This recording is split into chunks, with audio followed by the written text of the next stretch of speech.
মহির কলম চ্যানেলে এখন লিগ্যাল স্টাডিজ আর সঙ্গে আমি।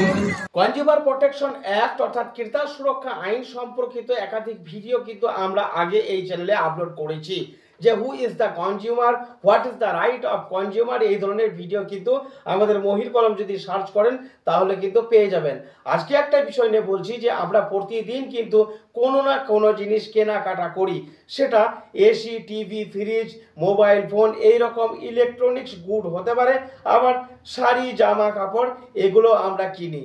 এক কথায় বলতে গেলে সকাল থেকে সন্ধ্যা পর্যন্ত আমাদের প্রয়োজনীয় একাধিক জিনিসপত্র আমরা কেনাকাটা করছি।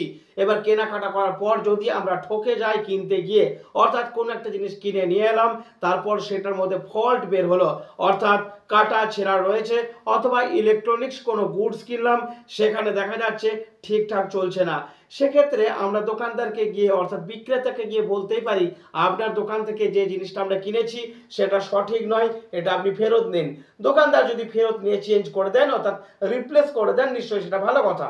কোনো ক্ষেত্রে অনেক দোকানদার কিন্তু এটা করেন না। যদি না সে ফেরত দেয় তাহলে কিন্তু কনজিউমার প্রোটেকশন অ্যাক্ট 2019 এই আইন অনুযায়ী আপনি কিন্তু ফোরামে মামলা করতেই পারেন। তবে এক্ষেত্রেও একটা বিষয় রয়েছে, সারা ভারতবর্ষের মধ্যে আমাদের পশ্চিমবঙ্গেই প্রথম 2002 সালের 31শে জুলাই মধ্যস্থতার মাধ্যমে উপভোক্তা বিরোধ নিষ্পত্তির বিকল্প ব্যবস্থা শুরু হয়েছিল। অর্থাৎ ক্রেতা এবং বিক্রেতার মধ্যে সমস্যা যাই হোক না কেন, সেটা কিন্তু কনজিউমার ফোরাম কোর্টে মামলা না করেও কিন্তু আপনি আপোষ মীমাংসার মাধ্যমে সমস্যার সমাধান করতে পারেন। এই জন্য consumer affairs and fair business practices যে অফিসগুলি আছে প্রতিটি জেলায় একটি করে, সেখানে গিয়ে আপনি সাদা কাগজে নিজে আপনার বক্তব্য অর্থাৎ অভিযোগটি সেখানে জানাবেন।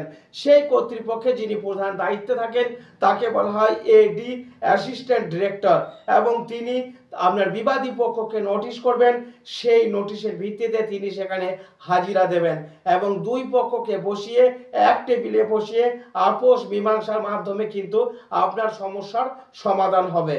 এই অভিযোগ আপনি সরাসরি আঞ্চলিক কার্যালয়ে গিয়ে করতে পারেন, আবার ওয়েস্ট বেঙ্গল অর্থাৎ আমাদের পশ্চিমবঙ্গের www.wbconsumers.gov.in এই ওয়েবসাইটে গিয়েও কিন্তু আপনি অভিযোগ জানাতে পারেন। তবে এখানে শর্ত হলো একটাই, যে কনজিউমার প্রোটেকশন অ্যাক্ট 2019 এই আইনের আওতায় মধ্যে কিন্তু আপনার সমস্যাটা আসতে হবে।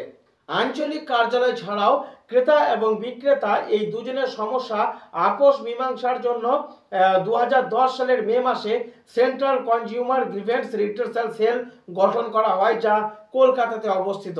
তো আজকে আমরা এই আপডেটটুকু দিতে চাইছি সর্বসাধারণের স্বার্থে এটাই, যে আপনি কোনো জিনিস কিনলেন, কেনার পর যদি আপনি ঠকে যান তাহলে সে দোকানদার যদি ফেরত না নেয় অর্থাৎ সেটা চেঞ্জ করতে না চায়, তাহলে কিন্তু এমন নয় যে আপনাকে কনজিউমার ফোরাম কোর্টে মামলা করতে হবে। মামলা না করেও কিন্তু আপনি সেখানে মিডিয়েশনের মাধ্যমেও সমস্যার সমাধান করতে পারেন। এই ছোট্ট আপডেটটুকু দেওয়া হলো একজন ক্রেতা হিসাবে, একজন কনজিউমার হিসাবে আপনার কিন্তু এটা খুবই কাজে লাগবে। নমস্কার, ভালো থাকুন সবাই, এই ভিডিওটি দেখবেন এবং শেয়ার করবেন। নমস্কার।